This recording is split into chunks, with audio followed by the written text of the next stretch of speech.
Anyway guys, it's time for our second best of 3 today. It's going to be TT1 versus NightEnD. Super big game for TT1, Ben. This is a replay game? It is actually, because they played very recently. They didn't play... They literally played 30 or 40 minutes ago. I'm not sure why. Maybe NightEnD was in a rush. I thought it was going to be live. Yeah, this game was supposed to be live, but no, they played very recently. I just saw the replays pop up, so super fresh games, man. And predictions. It's time for predictions. This is tough. NightEnd's been playing really well in Korea, though. Although I feel like maybe the noise around him has quieted a bit since he was hanging out around the top 10 on the Korean ladder. I think TT1 has been playing exceptionally, and I hate to bet against him, but I think NightEnD, he's due for a win here. He's 2-3 in the division. 3-3 means that he can, you know, he's not out yet. No, he's still got wild card hopes. So I think NightEnd's going to be playing with extreme motivation to win. So I'm going to go ahead and choose NightEnD. Okay, well, I'm going to go with TT1, Ben. You know what my brother taught me, never bet against the streak. And I feel that TT1 is just on one of those streaks.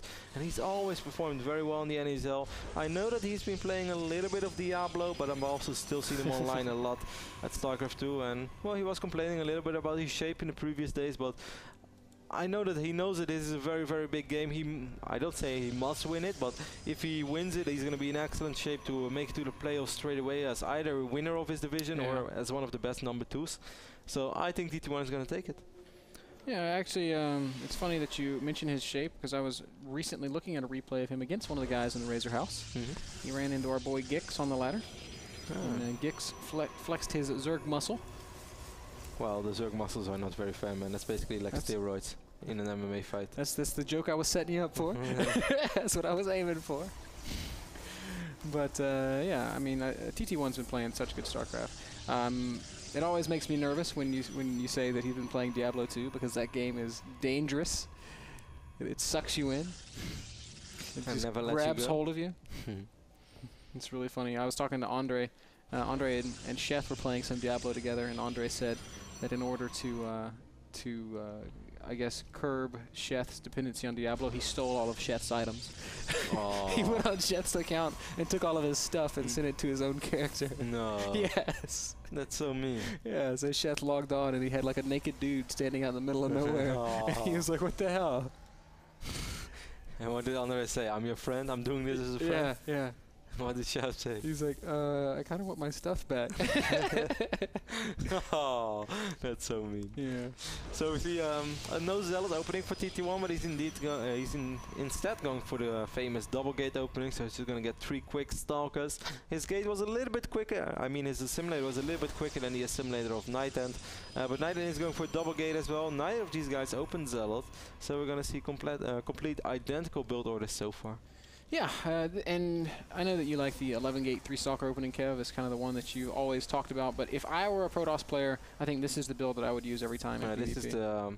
This is basically the same as my build. Instead, it's a little bit more economical, and you're going to have 2 gates straight away. The only thing is the 2 stalkers come out a little bit later than the other 3 stalkers would come out. But if you would meet in the middle of the map, or if you would just stand on your ramp, you're still going to have the same amount of stalkers, but then you're going to be more economical. Dude, can you see this probe? Wow, he's so hidden. There he is, pops out under the trees. That was like a ninja probe. TT1 is going for 2-gate robo, and I think he wants to put on some fake pressure over here on NightEnD, man. He brings a probe along, so I think what he wants to get is he's going to get a Python up over here. NightEnd's going to have to be careful with those first 2 stalkers, man. You know how I always say in PvP, every shot matters. Oh, it absolutely does, and TT1 gets the best of that initial exchange. NightEnD forced to fall back to the top of his ramp. For NightEnD. Oh! This could get ugly already for the Romanian Protoss player. Probe does go down, but TT1 he's going to be fine. He's going to chase this other stalker. Nice micro. TT1 should have just walked on the high ground straight away. That would have definitely forced a panic reaction out of NightEnD. TT1 is definitely going to cancel this pylon. NightEnD playing with fire. And not TT1 too, man. Oh, 1 stalker is misread by TT1. No, he pays attention. Both these guys really intense micro battle here. Every unit matters so much in PvP, and it turns out both these guys are going to keep everything alive.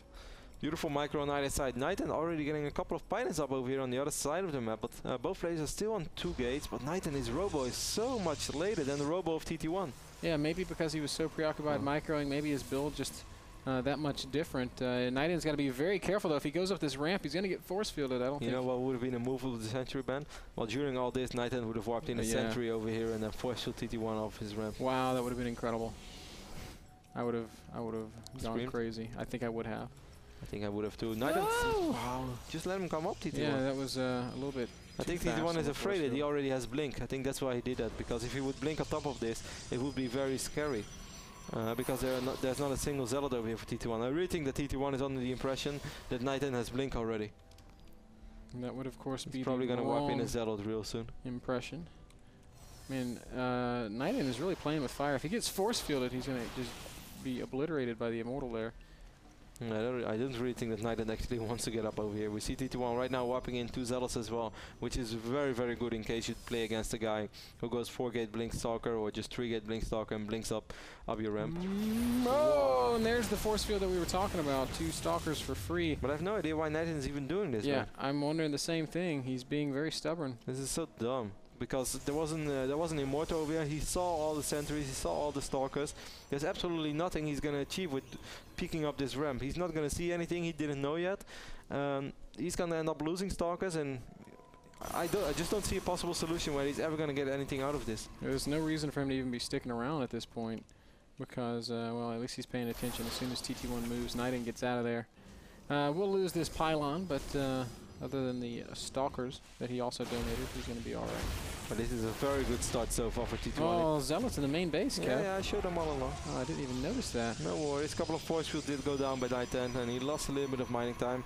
Both players are going to get a robotics bay. NightEnd is going to get his robo bay a little bit quicker, but he already lost, ended up losing a pylon. Well, actually, TT1 is going to end up losing a pylon too now, but still, losing those stalkers early on definitely did not help. And I just like this army way more with these 3 Immortals.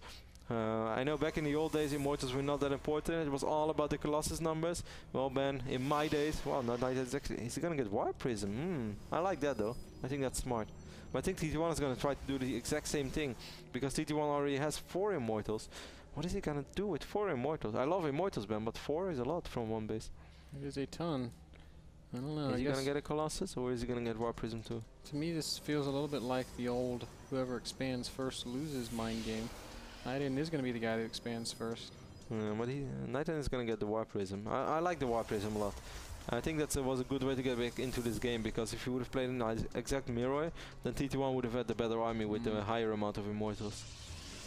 Observer going to make its way into the main base of NightEnd, and will TT1 spot this Warp Prism? That was a very short life for that Pylon. Pylon was warped in and died immediately. TT1 is not going to see the Warp Prism, but he may piece it together. Does spot the expansion. I actually think that TT1 is going to play... I actually think that TT1 right now figures that he's playing against Colossus. NightEnd is going to follow it up straight away with Colossus and Thermal Lens, but on this moment already, TT1 is going to move out. So if I were NightEnd, I would cancel this Nexus ban and just sit on my ramp. But that won't work, because there's a Colossus. TT1's got a Colossus. Yeah, but then you still can make a beautiful concave. It's true. It's definitely going to be very difficult for NightEnd, actually impossible even for NightEnd to hold this natural. Oh, NightEnd, why would you even consider fighting down here? He is going to kill that probe, but he needs to just back up. Warp Prism making its way into the main base at the same time. And they're going to start hammering away at the probes, but really NightEnd, there's no chance. Oh, good force fields. Maybe I shouldn't say no chance. Good force field, picks off a few Zealots, but now there is that Colossus for TT1. He's going to warp in with reinforcements as well. TT1 is not mining though, man, so you could say that he pretty much has to win the game right here. We see Thermal Lens being researched. NightEnd is not producing a second Colossus. TT1 is going to have 2 Colossus. Oh, this is actually incredibly close. TT1's got to go up the ramp, but if he miscontrols this even a little bit, he's going to be stuck in a really bad spot. Colossus makes his way up to the top of the ramp. TT1 is doing a pretty good job of this. There's no force fields going on. Obviously, with the Colossus there, he can just crush the force fields. Guardian Shield being used pretty effectively. Oh, but now the force field does drop. The Colossus. Oh, Colossus survives with 3 HP, and that's so huge. Not even much can go up. Now the Colossus falls, and there's no more energy for force field. One force field does go down on the ramp. Whatever happened to the Immortals back at home? Looks like they got picked off. He has to warp in. I think he's bringing them back. I don't know what happened with them, Ben. Beautiful force field once more by NightEnd. I actually think that NightEnd has done it, man. I think actually you may be right. These Zealots so effective against the Immortals, and the force field has been the hero of the day. NightEnD really exhibiting beautiful control. Immortal does a great job pounding through these stalkers, but he's going to die eventually. Sick and that's it. TT1 NightEnD. forced to GG. Wow. And so much going on both sides. NightEnD just left those Immortals back at home to hammer away, and they did eventually die. But yeah, like TT1 used that second Colossus that he made to actually defend and wipe in new Zealous, but by then he already took so much damage that I would have much rather just seen him rally over that second Colossus and just go for it. Yeah. I think he did a pretty good job with breaking the fossils for a long time and keeping his Colossus alive, but what also happened was that his Stalkers were way too much in the front, and the Stalkers took a ton of damage by the splash damage from that Colossus from NightEnD, and also those Zealous being right on top of those Stalkers. That was a crazy hold by NightEnD. That's one of the hardest things to micro, though. You're trying to cram so much stuff through that very narrow ramp, and I mean, wow, almost impossible to get it just right. Using the Colossus to break the force fields. NightEnD did a really good job of force fielding at the right moments, because if he'd done it when the Colossus was standing right there, it would have never worked. He waited till it was out of position. And then that final force field, when he killed it straight away, like those Immortal, like 2 or 3 Immortals actually did make their way over to NightEnd's base, but 1 Immortal and 2 Stalkers were still trapped on that ramp. Beautiful play by NightEnD. That was a really crazy hold. I did not actually think he was going to be able to I thought he was dead too, but the combination of the Immortal drop and the great control back at home was enough. NightEnD takes game number 1. That was brought to you by GameMinder, the smartphone app that lets you set reminders for video game releases and North American Star League broadcast. We're going to play a short commercial and then game 2 when we get back.